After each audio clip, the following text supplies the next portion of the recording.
Movie के start में हम एक लड़की को देखते हैं जो कि असल में एक टीचर होती है। उस टाइम वो कुछ बच्चों को एक कहानी सुना रही होती है। वो बताती है कि काफी टाइम पहले हमारी अर्थ यानी कि हमारी जमीन की हालत काफी खराब होती जा रही थी। जमीन पर अजीब तरह के हादसे हो रहे थे। ऐसा लगता था कि अब जमीन बस खत्म ही हो जाएगी। और इसी सब के बीच एक साइंटिस्ट होता है जो कि इस जमीन को बचाने में लगा हुआ था। असल में वो इस अर्थ को बचाने के लिए कोई खास चीज बना रहे थे। काफी कोशिशों के बाद भी वो चीज नहीं बनती जो वो बनाना चाह रहे थे। लेकिन फिर एक दिन उनका एक्सपेरिमेंट कामयाब हो जाता है, यानी कि वो चीज बन जाती है। और तभी उस साइंटिस्ट के सामने एक ग्रीन पोर्टल ओपन होता है जिसके अंदर वो साइंटिस्ट वो चीज डाल देता है। इसके बाद ये सीन यहाँ पर चेंज होता है और हम एक स्कूल को देखते हैं जहाँ पर बच्चों की एग्जाम्स चल रही थी। यहीं पर हम एक आदमी को देखते हैं जो कि अपनी वाइफ को कॉल करके कहता है कि आज घर आने में मुझे काफी देर हो जाएगी क्योंकि मुझे ऑफिस में कोई जरूरी काम है। लेकिन ये आदमी अपने बताए हुए टाइम से भी लेट आता है जिसकी वजह से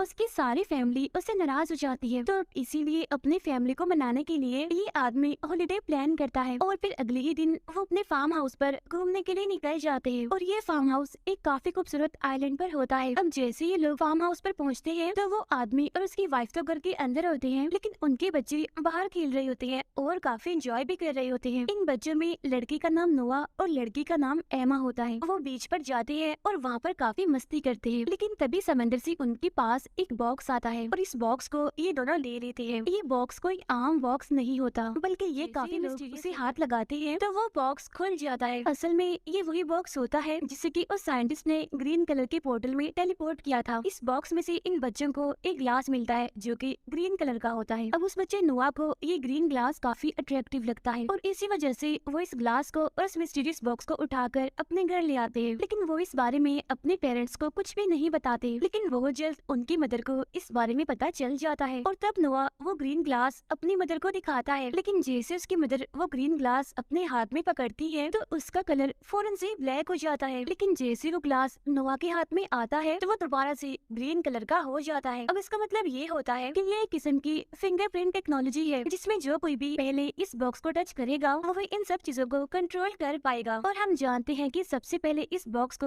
उन दोनों बच्चों ने ही छुआ था और अब ये दोनों बच्चे और ज्यादा क्यूरियस हो जाते हैं इस बॉक्स को लेकर। और इसी वजह से नोआ की बहन एमा रात को उस बॉक्स को ओपन करती है और इस बार इन्हें उस बॉक्स में से अजीब तरह की चीजें मिलती है। यानी इस बार कुछ स्टोन्स और एक टॉय होता है और ये टॉय एमा को काफी पसंद आता है। और जैसे एमा उस टॉय को टच करती है तो उस टॉय में से ये आवाजें आने लगती है, मिम्जी मिम्जी। असल में मिम्जी इस टॉय का ही नाम था। अब नोआ और एमा बॉक्स में से निकले उन स्टोन से खेलने लगते हैं और उनमें से एक स्टोन को वो घुमा देते हैं। लेकिन तभी हम दिखते हैं कि वो घूमते घूमते हवा में फ्लाई करने लगता है जिससे वहाँ पर पर्पल कलर का एक पोर्टल ओपन हो जाता है जिसकी वजह से वो बाकी सारे स्टोन्स भी घूमने लगते हैं। लेकिन ये दोनों बच्चे इस बारे में कुछ भी नहीं जानते थे। तब इस बारे में पता लगवाने के लिए एमा उसके अंदर अपना हाथ डालती है। लेकिन नोआ को लगता है कि ऐसा करने से कुछ गलत हो जाएगा, इसीलिए वो एमा का हाथ फौरन से उस पोर्टल में से बाहर निकाल देता है। इसके बाद हम इन दोनों बच्चों की अपनी वाइफ से एक अजीब तरह के ड्रीम के बारे में बात कर रहे थे। वो टीचर अपनी वाइफ को बताते हैं जो ड्रीम मैं देख रहा हूँ वो काफी अजीब है और तो और वो मुझे बार बार आ रहा है और ऐसा मेरे साथ अभी से हो रहा है कि आखिरी ट्रिप से वापस आया हूँ। उधर हम देखते हैं उस फैमिली को वो लोग दोबारा से बीच पर आए होते हैं। अब यहाँ पर आने के बाद नोआ और एमा खेलने लगते हैं। लेकिन यहाँ पर ये टॉय यानी कि मिम्जी एमा को एक शेल उठाने के लिए कहता है। तब एमा ऐसे ही करती है और वहाँ पर पड़ा हुआ एक शेल वो उठा लेती है। लेकिन वो उस शेल को उठाकर अपने भाई नोआ को दे देती है और तब नोआ उस शेल को अपने कान के साथ लगाकर सुनता है। अब ऐसा करने से उसके सुनने की पावर काफी बढ़ जाती है। लेकिन ये पावर्स तभी काम करेंगी जब नोआ खुद चाहेगा। अब इस पावर की वजह से नोआ छोटी से छोटी आवाज को भी सुन पा रहा था बड़ी आसानी से, यहाँ तक कि ये छोटे छोटे कीड़े मकोड़ों की आवाजें भी बड़ी आसानी से सुन पा रही थी। रात के टाइम एमा अपनी मदर की गोद में लेटी होती है जहाँ एमा अपनी मदर से पूछती है कि क्या हमारी अर्थ के अलावा यानी कि हमारी जमीन के अलावा कोई और जगह भी है जहाँ पर कोई रहता है। तब ये सुनकर उसकी मदर कहती है कि इस बारे में तो मैं भी कुछ नहीं जानती और इंसानों के लिए ये काफी बड़ा सवाल है जिसके बारे में आज तक कुछ भी पता नहीं चल पाया। फिर अगले दिन हम नोआ को देखते हैं जो कि बड़ी गौर से उस ग्रीन ग्लास को देख रहा होता है। लेकिन तभी इस ग्रीन ग्लास की सारी पावर्स नोआ के अंदर चली जाती है जिसकी वजह से उसे सारी चीजें क्लियरली दिखाई देने लगती है। और यहाँ पर नोआ के अंदर ये पावर भी आ जाती है कि वो चीजों को एक जगह से दूसरी जगह टेलीपोर्ट कर सकता है और इसका इस्तेमाल वो एक टिन बैग को टेलीपोर्ट करने में करता है। फिर इसके बाद वो इस बारे में अपनी बहन एमा को भी बताता है। तब ये सुनकर एमा कहती है कि भाई मैं तो इस बारे में पहले से ही जानती थी क्योंकि मुझे मेरे दोस्त यानी कि स्टॉय मिम्जी ने पहले से ही बता दिया था इस बारे में। यहाँ वो मिम्जी एमा को बताता है कि कुछ दिन में आप लोगों के पापा यहाँ पर आने वाले हैं, और तब होता भी बिल्कुल ऐसा ही है। उनके फादर वहाँ पर सच में आ जाते हैं। तब इन सारी चीजों को देखकर नोआ को काफी अजीब लगने लगता है। इसके बाद वो दोबारा से उस ग्रीन ग्लास को देखने लगता है। इस बार वो अपनी पावर्स को आजमाने के लिए एक बॉल को टेलीपोर्ट कर देता है। अगले दिन नोआ स्कूल में एक अजीब तरह की ड्राइंग बना रहा होता है। फिर वो उस ड्राइंग को कंप्लीट करने के बाद उसे वहीं पर ही छोड़कर घर जाने लगता है। तब नोआ के जाने के बाद उसके वही टीचर उसकी ड्राइंग को देखते हैं। तब उस ड्राइंग को देखकर उन्हें अपने ड्रीम के बारे में याद आता है। इसीलिए वो फौरन भागकर नोआ के पास जाते हैं और वो नोआ से पूछते हैं कि बेटा ये क्या चीज है,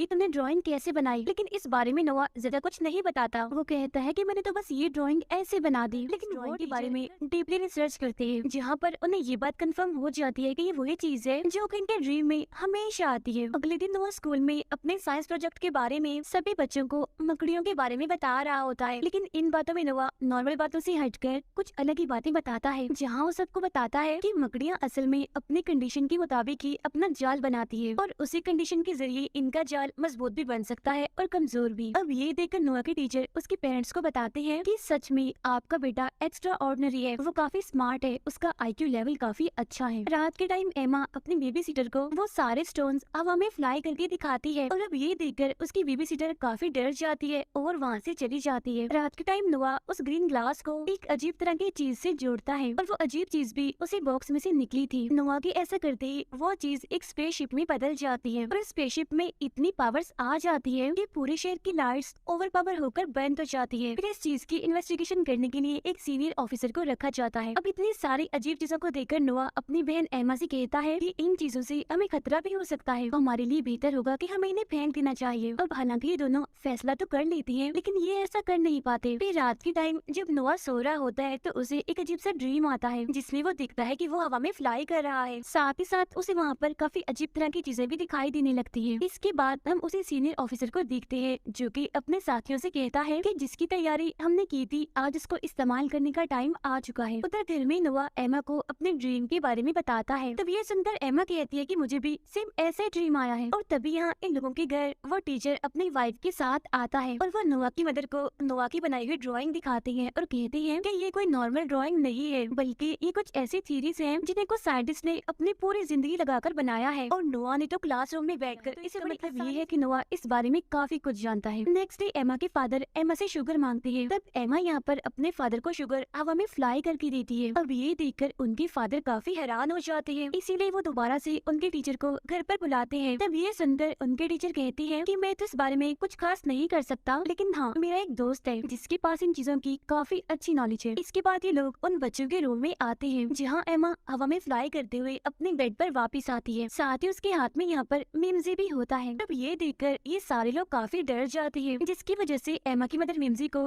डस्टबिन में फेंक देती है। लेकिन ये दोनों दोबारा से मिम्जी को वापस ले आते हैं। फिर ये दोनों उन स्टोन्स की मदद से एक पोर्टल को ओपन करते हैं, और इस बार के पोर्टल में एमा अपना फेस अंदर करती है, जहाँ पर उसे वही साइंटिस्ट नजर आता है, यानी जिसने उस बॉक्स को यहाँ पर भेजा है। अब इसके फौरन बाद एमा को चक्कर आने लगती है, वो जोरों से हिलने लगती है। लेकिन तभी यहाँ पर इनके पेरेंट्स भी आ जाते हैं, जो आते ही एमा को संभालती है। इसके फौरन बाद वो दोनों एक डॉक्टर के पास जाते हैं, जहाँ वो डॉक्टर इनके पेरेंट्स को बताते हैं कि एमा का जो ब्रेन है वो नॉर्मल ब्रेन की तरह बिल्कुल भी नहीं सोचता, बल्कि उसका दिमाग एकोलोकेशन की तरह काम करता है, दिमाग काम करता है। लेकिन इसके लिए हमें कुछ टेस्ट करने होंगे। लेकिन इसके लिए उनके पेरेंट्स साफ इनकार कर देते हैं। फिर अगले दिन उनके फादर घर आकर कहते हैं कि हम सबको एक ट्रिप पर जाने की जरूरत है, जिससे कि हम थोड़ा फ्रेश हो सके, थोड़ा रिलैक्स हो सके। तब इतनी ही देर में वो सीनियर ऑफिसर वहाँ पर आ जाता है, जहाँ उसके साथ उसके इन्वेस्टिगेटर ऑफिसर भी होते हैं। वो आते ही उनके पेरेंट्स को पकड़ लेते हैं, जहाँ वो दोनों उन सबसे पूछते हैं कि आप लोग यहाँ पर क्यों आए हैं और हमें क्यों पकड़ रहे हैं, हमने किया क्या है। तब ये सुनकर वो सीनियर ऑफिसर बताता है कि जब पूरे शहर की लाइट गई थी तो उसकी वजह आपके घर में ही है, क्योंकि आपके घर की लोकेशन उसमें ट्रैक हुई थी, इसीलिए हम यहाँ पर आए हैं इन्वेस्टिगेशन करने के लिए। ये कहने के बाद ये लोग उस फैमिली को एक जगह पर लेकर आते हैं, जहाँ जाकर ये फैमिली बड़े आराम से बैठ जाती है। और यहाँ पर इन्हें लगता है कि सब कुछ ठीक है, लेकिन ऐसा कुछ नहीं होता, क्योंकि सभी पुलिस ऑफिसर्स ने उन पर नजर रखी हुई थी। वो इसलिए क्योंकि उनका मानना था कि इस फैमिली को टेक्नोलॉजी के बारे में कुछ पता है, लेकिन फिर भी इन लोगों को कुछ भी पता नहीं चल पाता। और इसीलिए अभी उनके टीचर को कॉल करते हैं, वो इस फैमिली के बारे में पूछने लगते हैं, लेकिन उस टीचर से भी उन्हें कुछ खास पता नहीं चल पाता। तब इसके बाद ये लोग उन बच्चों की बेबी सिटर से बात करते हैं, जहाँ वो बेबी सिटर घबराते हुए उनसे कहती कहती है कि मुझे इन बच्चों की कुछ भी समझ नहीं आती, ये बच्चे बिल्कुल ही अजीब हैं। इनकी हरकतों से मैं तो बस यही कहूंगी कि ये एलियंस हैं। यहाँ वो बेबीसिटर उन्हें एमा की पत्थरों को फ्लाई करने वाली बात भी बता देती है। तब ये सुनकर वो ऑफिसर एमा से दोबारा उन पत्थरों को हवा में फ्लाई करने के लिए कहते हैं और तब एमा बिल्कुल ऐसे ही करती है। ये करते हुए एमा ये भी बताती है कि ये सारी चीजें मुझे मिम्जी ने करना सिखाई है। तब ये सुनकर वो सारे लोग उस टॉय यानी कि मिम्जी पर रिसर्च करने लगते हैं। सर्च के जरिए इन्हें पता चलता है कि इस टॉय के अंदर असल में एक चिप है, जिसके जरिए उन्हें पता चलता है कि वो लोग यानी कि ये साइंटिस्ट और ऑफिसर जिस टेक्नोलॉजी को यूज कर रहे हैं, इस टॉय की टेक्नोलॉजी उनकी टेक्नोलॉजी की निस्बत 30,000 गुना ज्यादा है। क्योंकि जहाँ इन लोगों ने एआई यानी कि आर्टिफिशियल इंटेलिजेंस का स्टार्ट भी नहीं किया है, वहाँ इस टॉय की टेक्नोलॉजी एआई की हाई एडवांस टेक्नोलॉजी पर पहुंच चुकी है। इसी सब के बीच एमा इन सबको बताती है कि असल में मिम्जी हम सबको कुछ बताना चाह रहा है। और तब यहाँ पर वो मिम्जी एमा को सब कुछ बताता है। जहाँ एमा वो सारी बातें बाकी लोगों को बताती है। वो बताती है कि फ्यूचर में टाइम ट्रेवल मशीन बनाने में काफी मसाइल आते हैं और इसी वजह से खराब हो जाता है और इसीलिए फ्यूचर के लोग टाइम के जरिए हमसे कांटेक्ट करने की कोशिश करते हैं। उन्होंने ऐसा करने की काफी बार कोशिश की, लेकिन वो हमसे राब्ता नहीं कर पाए। लेकिन इस बार वो हमसे राब्ता करने में कामयाब हो गए, क्योंकि टाइम ट्रेवल करके ही मिम्जी हमारे इस दुनिया में आया है। और फ्यूचर के लोगों ने टॉय इसीलिए भेजा है क्योंकि जब भी उन्होंने इंसानों को भेजने की कोशिश की तो हमेशा ही वो इंसान मारा गया। अब ये सारी बातें सुनकर वो सारी ऑफिसर्स अजीब तरह की बातें करने लगते हैं कि इस तरह का केस उनकी लाइफ में पहली बार आया था, इसीलिए वो उन चारों को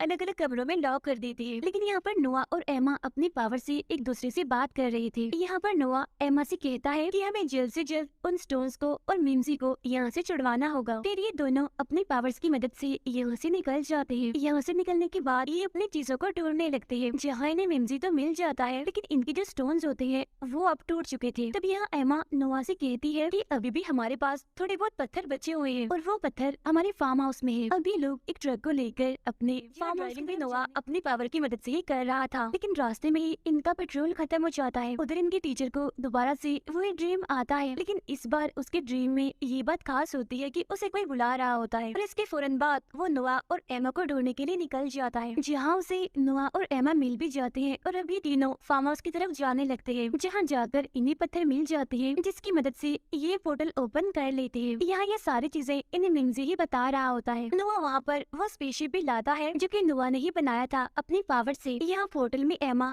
मिम्जी को डाल देती है, जहाँ मिम्जी के मुताबिक सब कुछ ठीक होता है, इसीलिए मिम्जी यहाँ पर टेलीपोर्ट होने लगती है। लेकिन तभी यहाँ पर एमा का हाथ भी उसमें फंस जाता है, यानी मिम्जी में। तब इतनी ही देर में उनके पेरेंट्स भी वहाँ पर आ जाते हैं और नोआ यहाँ पर अपने फादर को वह स्पेसशिप दे देता है जो कि असल में उस पोर्टल का जनरेटर होता है। और नोआ खुद अपनी बहन एमा को बचाने के लिए चला जाता है, जहाँ वो अपनी बहन को बचा भी लेता है। साथ ही साथ मिम्जी भी अपनी मंजिल पर पहुँच जाता है। वो वापिस ही उसे साइंटिस्ट के पास पहुँच जाता है, यानी फ्यूचर से, जहाँ से साइंटिस्ट ने उसे भेजा था। अब इस साइंटिस्ट ने इस टॉय यानी कि मिम्जी को भेजा था, लेकिन एक सिर्फ ये टॉय ही था, यानी मिम्जी ही था जो वापस लौट कर आया। अब इस चीज से इस साइंटिस्ट को ये बात पता चल जाती है कि सेम हमारी जैसे स्पीशीज यानी कि इंसान कहीं और भी रहते हैं, क्योंकि एआई के जरिए उन्हें सारी बात समझ आ चुकी थी कि असल में जमीन पर क्या क्या हुआ मिम्जी के साथ। असल में फ्यूचर के जो इंसान थे उन्हें अर्थ के बारे में कुछ भी पता नहीं था, वो बस ये जानते थे कि जमीन रहने के काबिल नहीं है। इसी वजह से उन्होंने अर्थ को छोड़कर किसी और प्लेनेट पर जाने का सोचा, लेकिन वहाँ जाकर उन्हें बहुत सारी प्रॉब्लम्स आने लगी और अब उन्हें एक ऐसा प्लेनेट मिल चुका होता है जहाँ वो बगैर सूट के भी सांस ले सकते हैं, और वो प्लेनेट भी कोई और नहीं बल्कि अर्थ ही होता है। और ये सब कुछ उन्हें इसी एआई के जरिए यानी कि मिम्जी के जरिए ही पता चला। इसके बाद हम दोबारा से उसी टीचर को देखते हैं जो कि मूवी के स्टार्ट में कहानी सुना रही थी। यहाँ वो टीचर सबको बताती है कि असल में मैं ही एमा हूँ। तब ये सुनकर बच्चे काफी हैरान हो जाते हैं और इसी के साथ ही ये मूवी यहीं पर एंड हो जाती है। Thank you for watching.